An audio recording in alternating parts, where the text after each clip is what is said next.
Wunderschönen guten Tag. Heute im Dreiertest Filament. Lasst Roboter im Weltall knoten.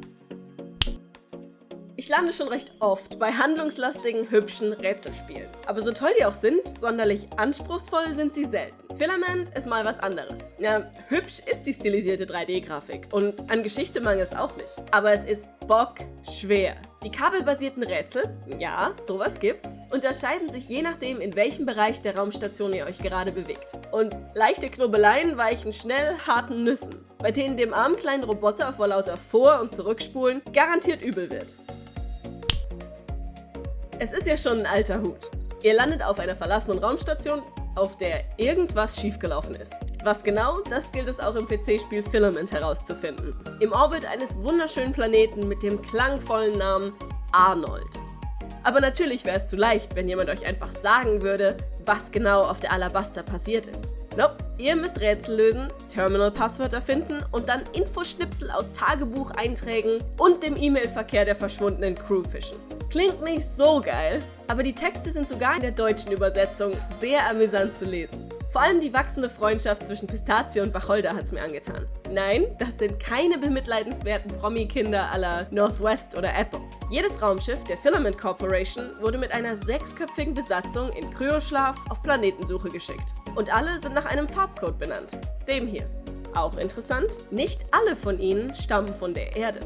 Vor allem Botanikerin Pistazie ist mir sehr sympathisch. Kakteen als Geschenk für reparierte Handprothesen, immer barfuß unterwegs, Origami-Kraniche überall und Spiele- oder Filmabende so oft wie möglich. Großer Vorteil der Erzählweise, man fühlt sich den Charakteren näher und insgesamt weniger einsam. Naja, allein seid ihr eh nie, denn immer dabei ist dieses kleine Roboterchen. Und manchmal bringt es sogar noch 1-2 Kollegen mit.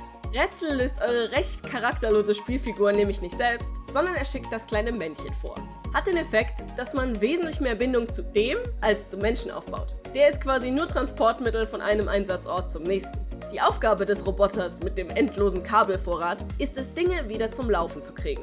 Das macht er, indem er Säulen vernetzt und dabei nie die Schnüre kreuzen. Leuchten alle Pfeiler, öffnet sich die Tür und ihr seid frei. Zumindest manchmal. Oft frustrierend? Um etwas zu aktivieren, müsst ihr mehrere schwerer werdende Rätsel am Stück lösen. Und ich will echt nicht wissen, wie oft ich ausgerechnet beim letzten aufgegeben habe. Glücklicherweise könnt ihr immer wieder zurückkommen und es nochmal probieren. Wahrscheinlich hätte ich Filament ziemlich schnell zur Seite gelegt, wenn es mich gezwungen hätte, die Rätsel in einer festen Reihenfolge abzuschließen. Aber nein, ich habe die Freiheit, zwischen Gewächshaus, Fitnesscenter und Bücherei hin und her zu hopsen und so immer Abwechslung. Denn auch wenn die Basismechanik des Säuleneinfangens gleich bleibt, ändert sich doch so ziemlich alles andere. Mal müsst ihr die Pfeiler in einer bestimmten Reihenfolge berühren, um den nächsten einzuschalten.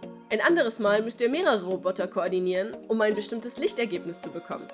Filament ist ein sehr gutes Rätselspiel. Es erinnert mich ein bisschen an The Witness. Auch darin, dass es ebenfalls sehr gut darin ist, den Spieler um den Verstand zu bringen. Es gibt nichts Schlimmeres, als dem Ausgang eines Levels ganz nah zu sein, nur um zu merken, dass man sich verheddert hat. Dann heißt es, zurück zum Anfang und nochmal probieren. Und nochmal. Und nochmal. Mir reicht's fürs Erste, ich gehe die Bordkatze streicheln. So, das war's auch schon wieder. Was haltet ihr von Filament? Schreibt's mir in die Kommentare, ich bin doch so neugierig. Vielen Dank fürs Zuschauen und bis zum nächsten Mal.